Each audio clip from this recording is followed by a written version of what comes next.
Welcome to the Fantasy Football Forge. My name is Steve, and it is time for the Saturday special, which includes a few things. It includes an injury report to start off. Then we will go over a quick recap of the Thursday night game, followed by some headlines, some just regular news, not necessarily injury news.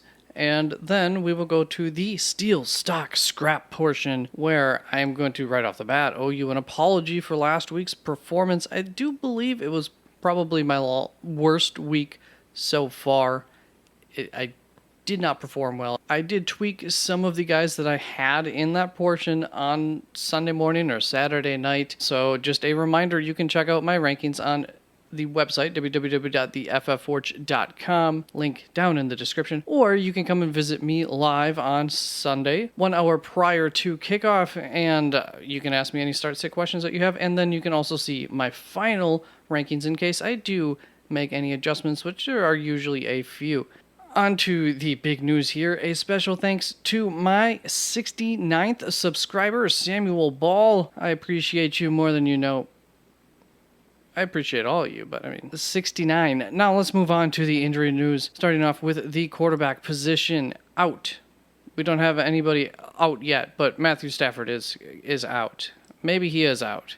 He's out. I think he was declared out. I think Matt Stafford has been declared out. And as far as quarterbacks that have been in, all of them, Justin Fields is, I don't think technically been ruled in, but he is going to be playing. Then Lamar Jackson and Aaron Rodgers have both been taken off of the injury reports and will be playing. On to the running back position, and Elijah Mitchell and J.K. Dobbins are out. J.K. Dobbins is somebody that you could grab as a quick stash prior to the games starting this Sunday. Wouldn't be a bad idea. He should be back soon. Then Michael Carter is doubtful. The expectation is that he will not be playing. As far as questionable guys, Antonio Gibson sounds likely. Most of these guys are likely to almost sure bets. I'll point out if not. Then Jerick McKinnon, I think that's a true questionable. Joe Mixon is still in protocol, so we should know, maybe by the time that you're seeing this tomorrow on Saturday, whether or not Joe Mixon comes out of protocol. I'm expecting he will, but we'll definitely be able to tell if there's any running backs brought up from the practice squad or anything like that. Then Josh Jacobs is questionable. I do believe that is a true questionable. Travis Etienne Jr. is good to go according to the coach, so expectations are that he'll be playing, but it's not a guarantee yet. A.J. Dillon and Aaron Jones should both be playing. Cam Akers is likely to be available. Jaylen Warren and Travis Homer are both questionable. Jaylen Warren, I believe, is expected to be available, but I think we'll touch on that here as far as, Najee Harris is actually going to be playing this weekend, so that's kind of a bummer for Jaylen Warren. And Travis Homer, if he is not playing, that's all the better for Kenny Walker. Leonard Fournette, Raheem Mostert, Najee Harris, and Christian McCaffrey have all been ruled as available and should be playing. I don't think there's any confirmation that Leonard Fournette will be playing, but he's off of the injury report. Now on to the wide receiver position, and the players that are out are Brandon Cooks, Kadarius Toney, and Mike Williams. None of them will be playing, and Deebo Samuel is doubtful. That is not, I don't know that is an official tag. He may be questionable actually, but signs have been pointing downwards overall for Deebo playing this weekend. As far as questionable guys, Michael Gallup is likely to play. Then Romeo Doubs, Jamar Chase is likely to play. Zay Jones likely to play. Jerry Jeudy is going to be a game time decision. I guess Courtland Sutton would definitely be moved back a little ways because a lot of his value just comes from the fact that he is the only guy, and it's a hope and a prayer that he has a big game. Then A.J. Brown, Darius Slayton actually was, there's a fair amount of concern there from how I gathered it. And then Courtland Sutton had a stomach bug on Friday. Do keep an eye on that, make sure that doesn't get worse. Sometimes they can be really bad. And as far as guys who have been ruled in, Treylon Burks and Devonta Smith both were questionable earlier on in the week, but they are going to go. And for the tight end position, David Njoku has been ruled out, and Daniel Bellinger may be coming back this week. Logan Thomas is questionable. Jelani Woods is questionable. He, I believe, ended up practicing on Friday. Cameron Brate did not. Neither did Juwan Johnson, so keep an eye on that as far as Cameron Brate goes. That would put Cade Otton into a desperate play type situation, or maybe DFS situation as an option. And apparently Logan Thomas has been ruled in, so we'll just get rid of him out of the questionable. Hopefully hopefully I went the right way there for Logan Thomas. Now let's move on to the game on Thursday where Buffalo beat New England 24-10. And this is just like my recap show that I put out Sunday nights or Monday mornings. It seems to perform better actually if I put it out Monday morning, so I'll probably go back to doing that. But this is just a little preview of what that looks like, and it's pretty much a one quick thing type of deal for each team, if there is anything to take away from them. As far as Buffalo goes, I'm going to give my condolences here to the Devin Singletary owners. You got lucky this weekend, or on Thursday night, but Devin Singletary is going to be a risky start going forward based on James Cook's usage. Maybe it was a one-game thing, but we've seen this before with the Buffalo Bills backfield up until this year, the last 2-3 years. It's been a lot of New England-esque. As far as injuries go, Isaiah McKenzie and Dawson Knox Isaiah McKenzie had a head injury. I believe he was being examined for concussion. Don't know what the results of that were. And Dawson Knox was getting his ankle wrapped up, but somewhat late in the game. And I'm not 100% sure if he went back in or not. They were wrapping it up like he would go back in, but I don't believe he did anything if he was on the field after that. So I never noticed for sure if he came back in or not. And as far as New England goes, the day has come that we can finally just kind of push Jakobi Meyers off to the desperation play type of area for the rankings. He went 3 for 5, had 22 yards. It's been long enough since he came back from his injury that we just haven't gotten much anything out of him. So he'll definitely be taking a tumble in my rankings because I've been having him a little high. He also may not be playing next week. He did have a head injury, so he will be put into concussion protocol. I believe if so, he does get a little extra time here, so I suppose there is a chance he could come back in 1 week, but that has not been the standard for concussions this year. Now let's move on to the headlines. We don't have a lot. Aaron Donald is out versus the Seahawks. One more reason to be expecting some good things from Kenny Walker. Both Darnell Mooney and Von Miller were placed on IR this week, in case you missed that. Stafford cleared concussion protocol. However, he still ain't starting. Still has some neck issues. They're being really shady with that whole process, that whole thing there for Stafford. So don't know what's going on. They have claimed that it's nothing to be concerned about for the long run, but they're definitely not releasing any information on it. There are positive signs all over the place throughout the entire week. There have been for DeAndre Swift, and that did have an impact on where I've ranked him and my thoughts on him this week. I'm buying the positive, mostly-ish, but positive news that's been coming out. Trevor Siemian has having oblique surgery that's going to be season-ending, and this obviously is from before we knew that Justin Fields was for sure going to be playing. Then Brandon McManus has some tightness in his kicking leg, in his quad. So if you are planning on putting Brandon McManus out there this week, I would probably just switch kickers. They don't have enough value or enough reliability to really take the extra risk there, but he is expected to be playing. I just wouldn't mess with that. And then the Packers will be without David Bakhtiari this week. Now they are going against Chicago, so not overly concerned about that this week, but something to keep in mind. And I think it was pancreatitis surgery, so I don't know if that's 1 or 2 weeks that he would be out from that. Maybe it's longer. I'm not sure. Keep an eye on that a little bit for those that team, those players in matchups, but not overly concerned about it this week in this matchup. Now let's on to the fun part, the Steel Stock Scrap. So what is this? This is like a stardom, sit-em kind of thing. It's also like a bold takes because I am looking at the players. At least when I begin my search, I'm looking at the players who I have the largest difference with compared to the ECR for these steals and these scraps. Just by design, there's a little bit of a bold takes type of deal going on, but these are also recommended start sits. Once again, we will be able to recap my performance from last week right here.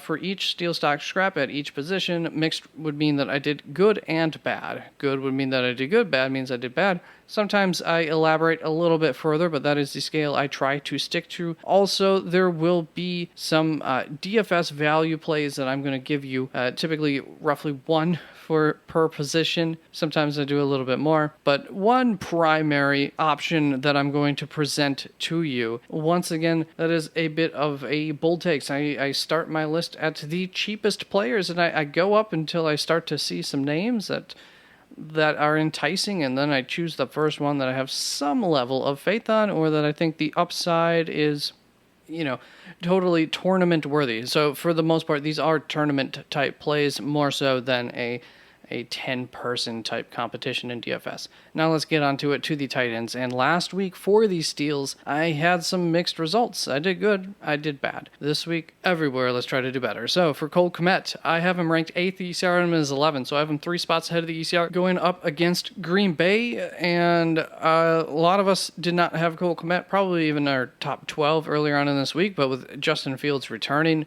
we can only expect that he's at least at quite good health for them to be putting him out there, and that brings the value up for Cole Kmet a lot in a pretty decent matchup there against Green Bay. And then I also have Evan Ingram up here. What a shock. When don't I have Evan Ingram up here? So I have him ranked 10th. The ECR on him is 14th, and they're playing at Detroit. Believe me, I wanted to fade Evan Ingram for once, but he's going up against Detroit. It's a pretty darn good matchup. One of the, I think, top 3 matchups according to my scale, which you can see up on the website. It's a hot-cold matchup type thing. Let's move on to the stocks. And last week, I did bad. So this week, let's do better. Foster Moreau is being started in 24% of leagues. I have him ranked 7th. The ECR on him is 8th, going up against the Los Angeles Chargers. This could be in a week where there's going to be quite a few matchups that could produce quite a few fantasy points. This is one of them, and it's at a position where you need upside. Otherwise, it doesn't really matter a whole lot unless your opponent has a guy who goes off. So Foster Moreau could give you that kind of advantage. There's a huge piece of upside for him, but he is not very trustworthy. He did come through last week, at least. Then up to Tyler Conklin, who I have ranked 11th, 2 spots behind the ECR, who has him ranked at 9th. He's being started in 16% of leagues, going up against Minnesota. Another one of those matchups that could be pretty high scoring. This one, it's one or the other. It's going to be 17-10, maybe, something like that, or 34-31. So there's no middle ground in this game, and we're hoping for the best, and Mike White does tend to like these short target guys, so hopefully Tyler Conklin can get targeted a little bit more than last week. That is the plan. That is what the experts and I are hoping for there. Now on to the scraps, and I did bad last week, and this week I wish I could have put Dawson Knox on here. I actually couldn't really come to a second one, so we'll start right there. The best second option that I had without going into the 20th ranked tight ends that just nobody's going to be starting anyways, was Gerald Everett, who I ranked 9th, 2 spots behind the ECR. The ECR on him is 7th, going up against Las Vegas, but I can't recommend not playing Gerald Everett. However, obviously, I do have him a little bit further back than the ECR, so check out my rankings to see who, if you're holding on to tight ends, to make sure that I would recommend, playing Gerald Everett over whoever else you have. But it's a pretty solid play this week. Now, this week also, really the only scrap that I'm going to give you here is Greg Dulcich, and if we could retroactively go back, it would have been Dawson Knox here in the second one. So Greg Dulcich actually, I put behind Dawson Knox right before kickoff, moved him back 2 spots, and that didn't work out for Dawson, that's for sure. So I have him ranked 17th, the ECR on him is 12th. He was previously ranked 15th, just to give you an idea of the fact that I don't hate Greg Dulcich, but going up against Baltimore, he's a risky start. I think 12 is a little bit too high. That's why I had him at 15, but it's not the world's worst matchup. And until recently, those tight ends in Denver were doing pretty solid and getting a lot of targets. So we'll see if that can't be revitalized there this week. But I'm not banking on it, so there's definitely some other options out there. As far as the DFS value play for the tight end position last week, whoever I gave you, my advice was not very helpful. This week, I'm going to give you Evan Ingram is my star play. Then Mike Gesicki or Cade Otton are also options if you don't like Evan Ingram. Believe Cade Otton and Evan Ingram were the same price, and Mike Gesicki's $100 more. They're all super cheap, and they're all good plays. Cade Otton dependent upon if Cameron Brate is playing or not. If he is playing, then scratch that. As far as another option out there, though, Cole Kmet is at a good price if you're looking for a little bit more of a sure thing. Don't know how much more of a sure thing it really is, but he is definitely on fire for the last several weeks with Justin Fields. Now let's move on to the quarterback position. And last week, for my steals, the advice I gave you was pretty yucky. didn't work out so well. So let's try to do better here with Jared Goff, who I have 3 spots ahead of the ECR. I have him at 13th. ECR on him is at 16th, going up against Jacksonville. Now, if we are recommending Trevor Lawrence, and we are, as you can see in my stocks down there, then why would we not be recommending the guy on the other side of the field, Jared Goff? I expect that to be a good high-scoring game, so there should be plenty of opportunities for Jared Goff to light it up, and I'm banking on that possibility. Then Jimmy Garoppolo, I have 2 spots ahead of the ECR. I'm at 12th. ECR is at 14th. Going up against Miami, this could be one of those 250 yards, 3 touchdown type games for Jimmy Garoppolo. That's what I'm hoping for. There are some concerns that this game may not be high scoring with Miami losing their, I think, left tackle, but I'm kind of ignoring that this week, and I think that they'll be able to overcome it with those weapons for Tua Tagovailoa. Now let's move on to these stocks. And last week I had mixed results, but like mixed plus, because I did do better than the ECR in both instances. So this week, telling you to trust Justin Fields. I have him ranked 6th. The ECR on him is currently at 22nd. I'm sure that will be moving up as since Justin Fields has been pretty much proclaimed as starting this week. So that just didn't take effect. Going up against Green Bay, it's a pretty darn good matchup. And I'm having faith that if they're putting him out there, that he's going to be at full health. I don't know why they would want a statue sitting back there in a pocket that does not exist. So that would be stupid of them. I think he'll be able to run, which is where all of his value comes from. Now on to Trevor Lawrence, who I have ranked at 9th. The ECR on him is 7th. So I have him 2 spots behind the ECR. He's being started in 32% of leagues. For someone who is a top 9, top 7 type guy in a good matchup going up against Detroit, I would think that people would have, a few more people would be playing him this week. Trust me, trust the experts. He's a good play. Now on to these scraps, and I only one of them counted. The other one got injured or didn't play, something like that. So on that one, I did good. We're going to try and do good for you again, and I'm going to set Deshaun Watson up on the top of that pile, just give him a slap on the way down, and I'm setting him 3-4 spots here behind the ECR because of Justin Fields. I'm expecting him to at least be in like the top 9, so I guess I would knock some of these guys back too for the ECR there. So that was, I only ended up pointing that out here for whatever reason. But the ECR on him is 11 or 12, going up against Houston, which it sounds all great, but it really just hasn't been some sort of great fantasy point defense to go up against for multiple reasons. I've gone over that plenty of times.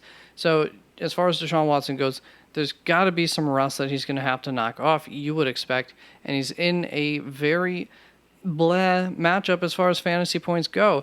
And Houston sucks at stopping the run, and Cleveland rocks at running the ball. So I just expect there to be a very limited potential for Deshaun Watson to have a big game, but he should have an efficient game at least once the rust has knocked off, if he still has to pass anymore. I'll be playing him this week, and I'm hoping for the best, but I'm expecting meh. Now, Lamar Jackson, I have ranked 10th, 4 spots behind the ECR. You can see I didn't have too many good options here either for the scraps.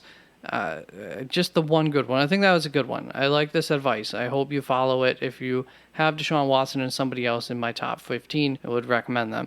But Lamar Jackson, going up against Denver, he has, I believe it is a quad injury that he's been nursing.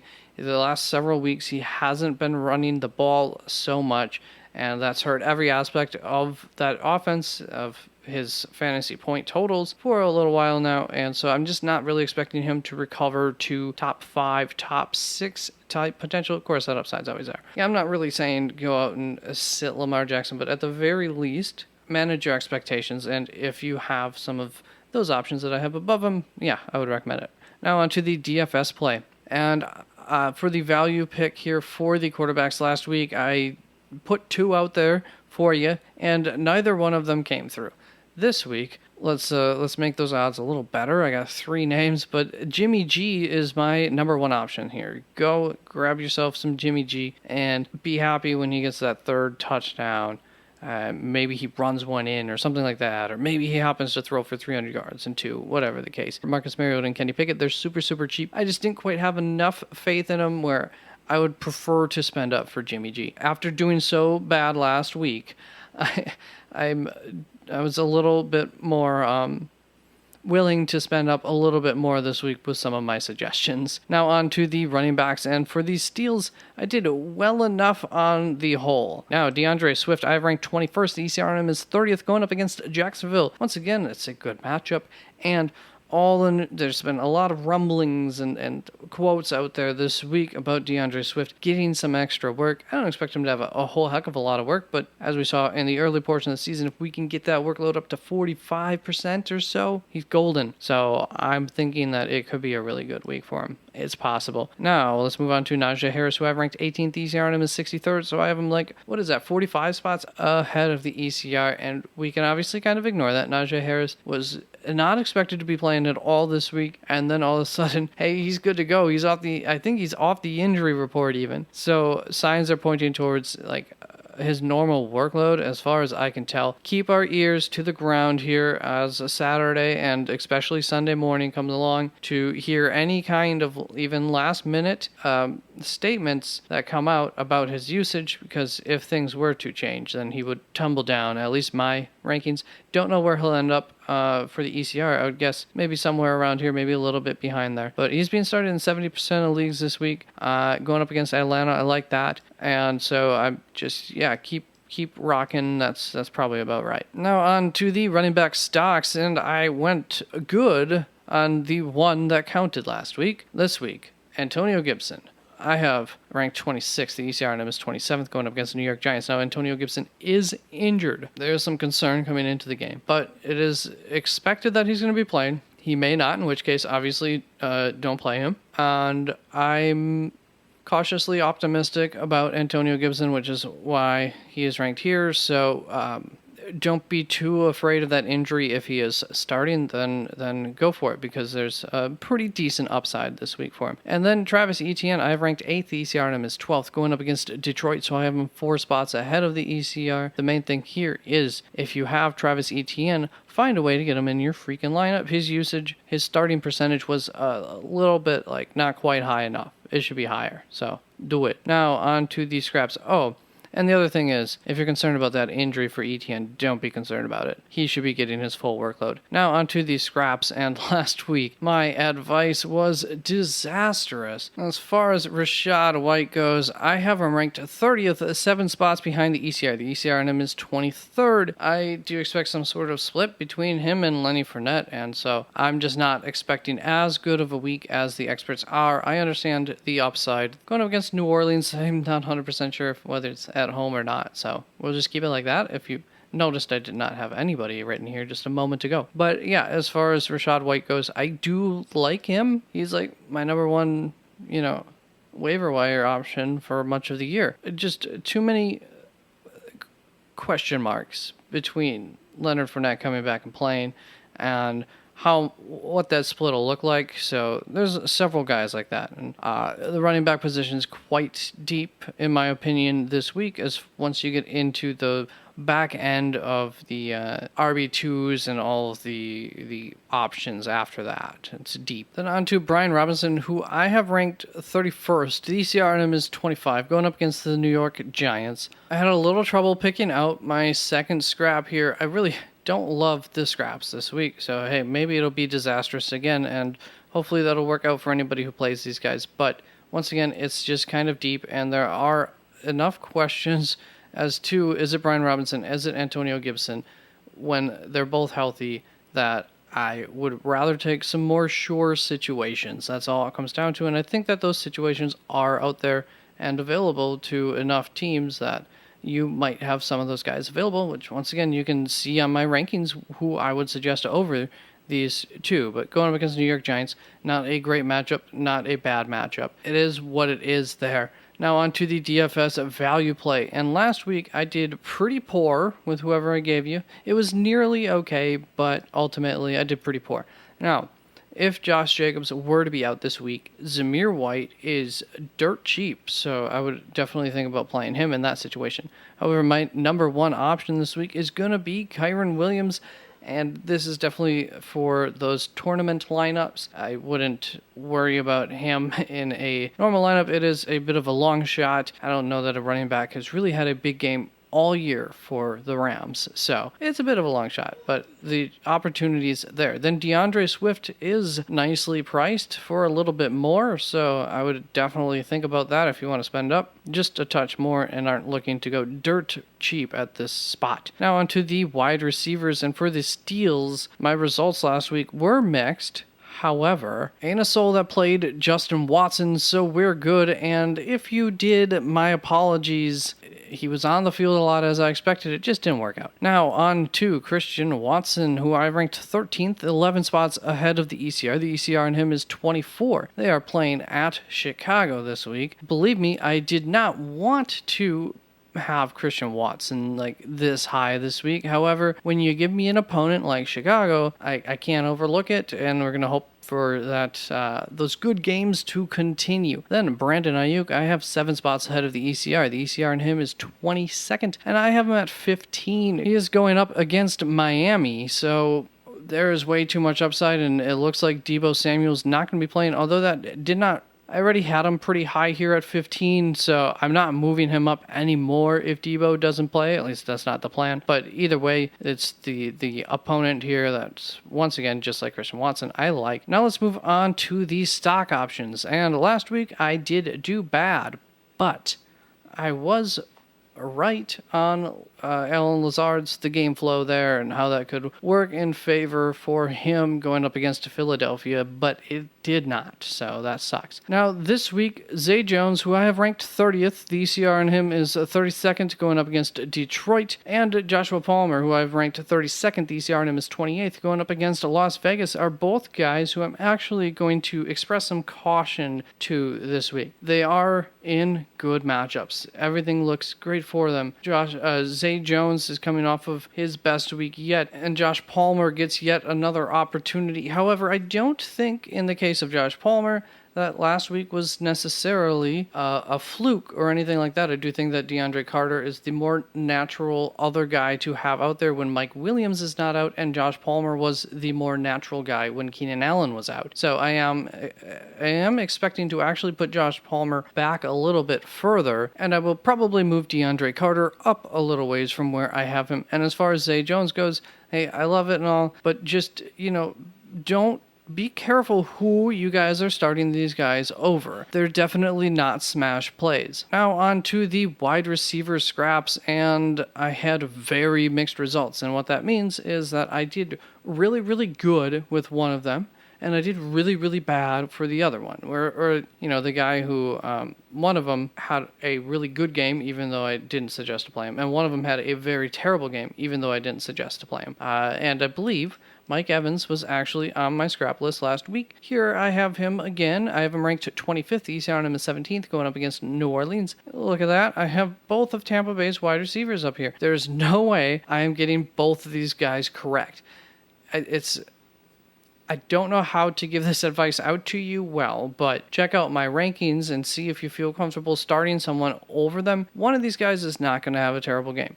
Chris Godwin, I've ranked 21st. The ECR on him is 12th. Also going, obviously, up against New Orleans. It's a pretty decent matchup there against New Orleans. Don't expect this to be some high-scoring game, but at least one of them should get a touchdown. Who's it going to be? Now, for my DFS value play last week, I did bad, and this week, hopefully, Matt Collins is going to do much better for you. Okay, that is it. Well, let's wrap up the DFS value plays. For the wide receiver position, I'm going to recommend that you could toss Matt Collins out there if you're looking to save some cash at a wide receiver spot. If you would like to do the same at the running back position, Kyren Williams is, I think, a good long shot option who probably has a decent floor-ish. Then for the quarterback, I'm gonna say you should go with Jimmy G this week. And for the tight end position, I think Evan Ingram is gonna have a good week this week. I think he's gonna have a good week every week. So we shall see. Now that's it. Good luck with your lineups. Come visit me 1 hour before kickoff for any of your start sit questions, or just ask a question down in the comments below. It helps. And also, I did notice quite a few people that put out comments about any updated news that I touched on that had been, was known by that point. First of all, I can't magically, if you were trying to say I did something wrong, I can't magically go back in time and re-record this and have it posted up immediately as the news comes out. Second of all, thank you. Please do let people know if something has been updated on here in the comments. That's great. I'm sure some people appreciate that. So you're awesome. All of you. Peace out.